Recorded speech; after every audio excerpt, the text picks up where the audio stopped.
नमस्ते दोस्तों, मैं doctor Yash Welankar, international mindfulness coach from Reboost wellness. मैं माइंडफुलनेस सिखाता हूँ और वो फिनेंशियल प्रॉब्लम्स जो है उसमें जो कुछ इमोशनल इश्यूज होते हैं वो दूर करने के लिए बहुत ही लाभकारी होता है। मुझे अधिक धन मिलना चाहिए, मेरे फिनेंशियल ग्रोथ होनी चाहिए, ऐसी आकांक्षा होनी चाहिए, वो स्वाभाविक है। ऐसी आकांक्षा होने से हम कोई अधिक काम करने के लिए तैयार होते हैं, प्रेरित होते हैं, इन्वेस्ट करने के लिए प्रेरित होते हैं। तो उस समय अधिक पैसा मिलने के लिए क्या क्या कर सकते हैं इसका विचार करना चाहिए और उसकी कोशिश करनी चाहिए। लेकिन ये कोशिश करने के बाद तुरंत अधिक पैसा नहीं मिलता और वहाँ ही इमोशनल इश्यूज क्रिएट होते हैं और कई इंसान ऐसे ही इमोशनल इश्यूज के कारण ही, लालच के कारण कई बार फंसते हैं, उन्हें कई लोग फंसा सकते हैं। इसीलिए ऐसे कौन से मार्ग है जहां से हमें अधिक पैसे मिल सकते हैं, इसकी इंफॉर्मेशन लेनी चाहिए। उसमें क्या क्या रिस्क है इसके बारे में सोचने चाहिए। जब भी आप स्टॉक्स में इन्वेस्ट करते हो तो उसमें इन्वेस्ट करते समय ही एक एक्साइटमेंट आती है, तो वो एक्साइटमेंट का आनंद लेना चाहिए। लेकिन जब स्टॉक नीचे जाते हैं तो एंग्जाइटी बढ़ती है, डर होता है, तो उस समय भी कोई भी डिसीजन डर से नहीं लेना चाहिए जो बहुत बार लिया जाता है। तो इसीलिए हम ऐसा सुझाव देते हैं कि कोई भी इम्पोर्टेंट डिसीजन जब आप लेते हो तो हॉल्ट करना चाहिए। तो हॉल्ट में ये जो 4 अक्षर है उससे हिसाब से जब आप हंग्री है तो उस समय कोई भी इम्पोर्टेंट डिसीजन नहीं लेना चाहिए। जब आप एंग्री है तब भी ये डिसीजन नहीं लेना चाहिए। जब आप लोनली फील कर रहे हो तो भी डिसीजन नहीं लेना चाहिए। और जब आप टायर्ड हो, थके हुए हो, तो उस समय भी कोई इम्पोर्टेंट डिसीजन नहीं लेना चाहिए। तो फिनेंशियल के बारे में जो भी कोई डिसीजन लेने हैं तो उस समय अपने आप को पूछना चाहिए कि इस समय मेरी इमोशनल स्टेट क्या है, मेरा मूड कैसा है, मैं डर महसूस कर रहा हूँ या एंग्जाइटी महसूस कर रहा हूँ, ये सोचना चाहिए। और ये माइंडफुलनेस की प्रैक्टिस से संभव होता है। और माइंडफुलनेस में और एक कंसेप्ट होती है जो बहुत ही महत्वपूर्ण होती है। वो कंसेप्ट होती है कि हर एक इंसान 3 रोल में जी सकता है। उनमें से 2 रोल हमें मालूम है। एक है कर्ता। जब मैं कुछ भी करता हूँ, अभी मैं बोल रहा हूँ तो उस समय मैं करता हूँ। जब मैं सोचता हूँ तो उस समय भी मैं करता होता हूँ। जब भी मैं कोई कार्य करता हूँ, एक्शन करता हूँ, तब मैं करता होता हूँ। तो जब भी मैं जो कुछ करता हूँ उस पे अगर मैंने फोकस किया, मैंने ध्यान दिया, तो जो कुछ कर रहा हूँ वो भी अच्छा हो सकता है और वो करते समय मुझे आनंद भी महसूस होता है। तो कृति करते समय ये जो आनंद होता है उसे ही फ्लो स्टेट कहते हैं। ये फ्लो स्टेट का एक्सपीरियंस खिलाड़ी, सिंगर, डांसर ये बहुत बार लेते हैं। तो कोई खिलाड़ी कोई अच्छा स्ट्रोक प्ले करता है तो उस समय वो फ्लो का एक्सपीरियंस लेता है। उस समय उसे सोचने की आवश्यकता नहीं होती है। ब्रेन की सारी एनर्जी एक ही दिशा में बहती है, एक ही दिशा में फ्लो होती है, इसीलिए उस स्टेट को फ्लो ऐसा कहते हैं। तो खिलाड़ी तो इसका एक्सपीरियंस लेता है, डांसर भी इसका एक्सपीरियंस ले सकता है, लेकिन इन्वेस्टर भी इसका एक्सपीरियंस ले सकता है। तो इन्वेस्ट करते समय जो वो एक्शन लेता है वो करता होकर और उसका आनंद लेकर होने के लिए माइंडफुलनेस की प्रैक्टिस लाभकारी होती है। वैसे ही अपना दूसरा रोल होता है भोक्ता। जब भी मैं कुछ अच्छा खाता हूँ, उसकी टेस्ट लेता हूँ, अच्छा म्यूजिक सुनता हूँ, उसका आनंद लेता हूँ, प्यार का टच जब मुझे होता है तो उसका आनंद मुझे मिलता है, तो उस समय मैं भोक्ता होता हूँ। और भोक्ता होने के लिए भी उस एक्टिविटी में और उस क्षण में अटेंशन देना बहुत ही आवश्यक है। नहीं तो खाते समय भी हम कंपेयर करते रहते हैं, यहाँ से उस होटल में अच्छा खाना मिलता है, ऐसा जब मैं विचार करते रहता हूँ तो इस समय जो कुछ खाना है उसका आनंद नहीं ले सकता।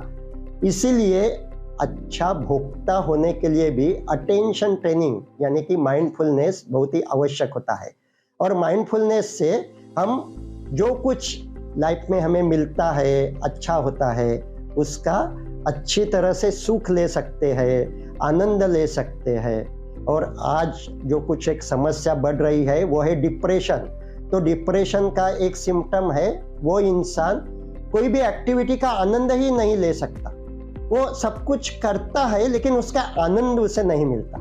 तो डिप्रेशन को प्रिवेंट करने के लिए अच्छा भोक्ता होना चाहिए, और उसके लिए जो कुछ मिल रहा है तो इन्वेस्टमेंट करने के बाद अच्छी रिटर्न आई तो उसका भी आनंद लेना चाहिए।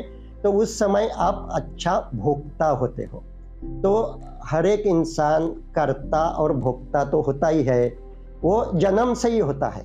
लेकिन और एक संभावना है और एक पॉसिबिलिटी है, और वो है साक्षी होने की, और वो डेवलप करनी पड़ती है, और वो माइंडफुलनेस से डेवलप होती है। तो साक्षी होना यानी कि क्या?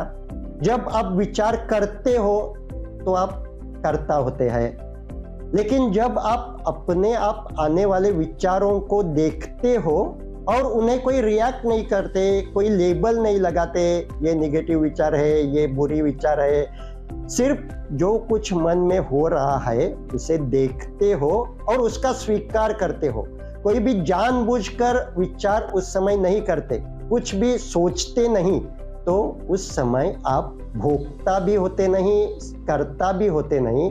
तो उस स्टेट को हम नाम देते हैं साक्षी, जिसे इंग्लिश में ऑब्जर्विंग सेल्फ ऐसा कहते हैं। तो हर एक व्यक्ति ये ऑब्जर्विंग सेल्फ में जा सकती है और जाना चाहिए।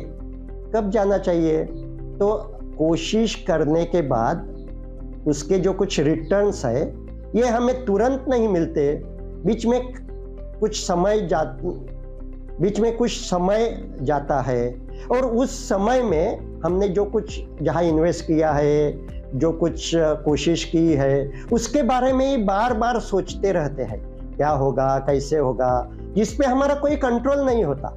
वो तो बाद में होने वाला है, लेकिन वो जो पीरियड होता है बीच में का, वो ही तनाव बढ़ाता है। तो उस समय अगर हम साक्षी होने की प्रैक्टिस करें, जो माइंडफुलनेस से संभव है, तो एक्शन लेने के बाद का जो कुछ तनाव आता है, बार बार हमारे मन में डिफरेंट फीलिंग्स आती है, वो फीलिंग्स के कैसा डील करे, ये कौशल हमारा बढ़ाया जाता है।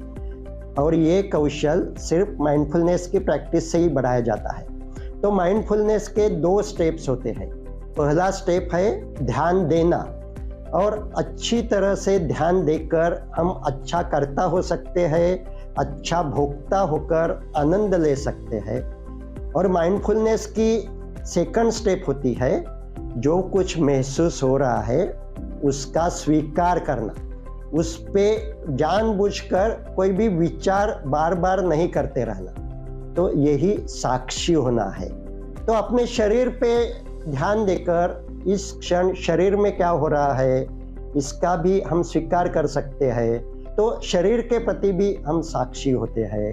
मन में अपने आप जो कुछ विचार आते हैं, भाव आते हैं, उनके प्रति भी हम साक्षी हो सकते हैं। और ऐसा साक्षी होना ये अपने दिमाग को दिया हुआ एक ट्रेनिंग है।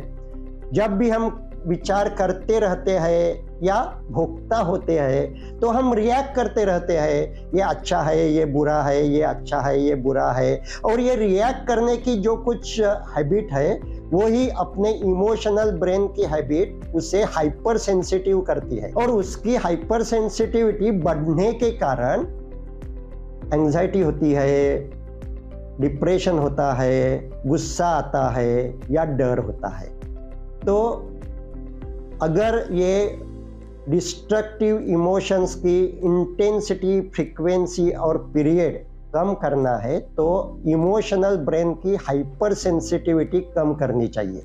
और जब मैं साक्षी भाव में रहकर अपने आप मन में जो कुछ भाव आते हैं, उनके कारण शरीर में जो कुछ होता है उस पर ध्यान देता हूँ और उस पर कोई भी रिएक्ट नहीं करता, प्रतिक्रिया नहीं करता। ये जो दिल की धड़कन बढ़ी है वो बुरी है, ऐसी प्रतिक्रिया नहीं करता, बल्कि कहाँ धड़कन बढ़ी है और कहाँ नहीं बढ़ी इसे देखता हूँ।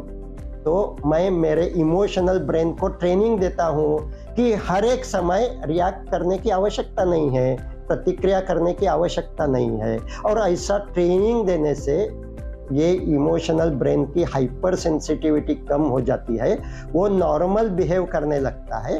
और मेरे मन में जो एंग्जाइटी होती है, मैंने जो कुछ किया वो ठीक किया कि नहीं, ऐसे विचार मन में बार बार आते हैं, वो सब कम होते हैं।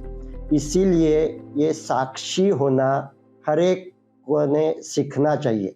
माइंडफुलनेस की प्रैक्टिस से हर एक व्यक्ति साक्षी होना सीख सकती है। तो जब भी रोज की जिंदगी में कोई भी एक्सपीरियंस मैं लेता हूँ, अनुभव लेता हूँ, अगर वो अनुभव आनंददायी है, सुखद है, तो बहुत अच्छा, भोक्ता होकर उस क्षण का आनंद लेना चाहिए। अगर वो अनुभव आनंददायी नहीं है, सुखद नहीं है, कोई प्रॉब्लमेटिक है, तो वो सुखद करने के लिए कर्ता होकर जो भी संभव है वो कोशिश करनी चाहिए। तो उस समय मैं कर्ता हो सकता हूँ, होना ही चाहिए। लेकिन कर्ता होकर जो कुछ करना संभव है, मेरे कंट्रोल में है, वो करने के बाद रिजल्ट तो तुरंत नहीं आता। तो उसके बाद मेरे कंट्रोल में जो कुछ नहीं है उसके बारे में सोचते रहने का जो कुछ मेरी आदत है वो बदल कर अब मैं जो कुछ एक्सपीरियंस है वो साक्षी भाव से देख सकता हूँ। तो परिस्थिति में भी जो कुछ चेंज संभव है वो चेंज करने के लिए कोशिश करनी ही चाहिए।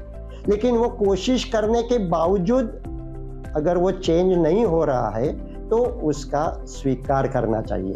वैसे ही शरीर में कोई पीड़ा है तो वो पीड़ा दूर करने के लिए ट्रीटमेंट लेनी चाहिए, दवा लेनी चाहिए। लेकिन वो पीड़ा तुरंत दूर नहीं होती। अगर मेरे पाँव में कोई प्रॉब्लम हुई है तो दवा लेने के बाद वो तुरंत दूर नहीं होती।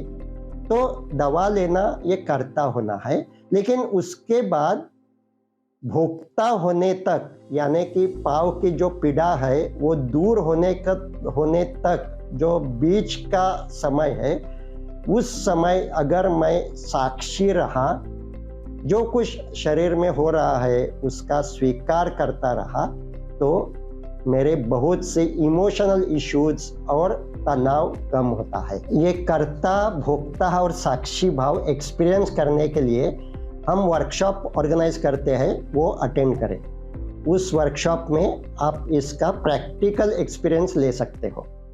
धन्यवाद।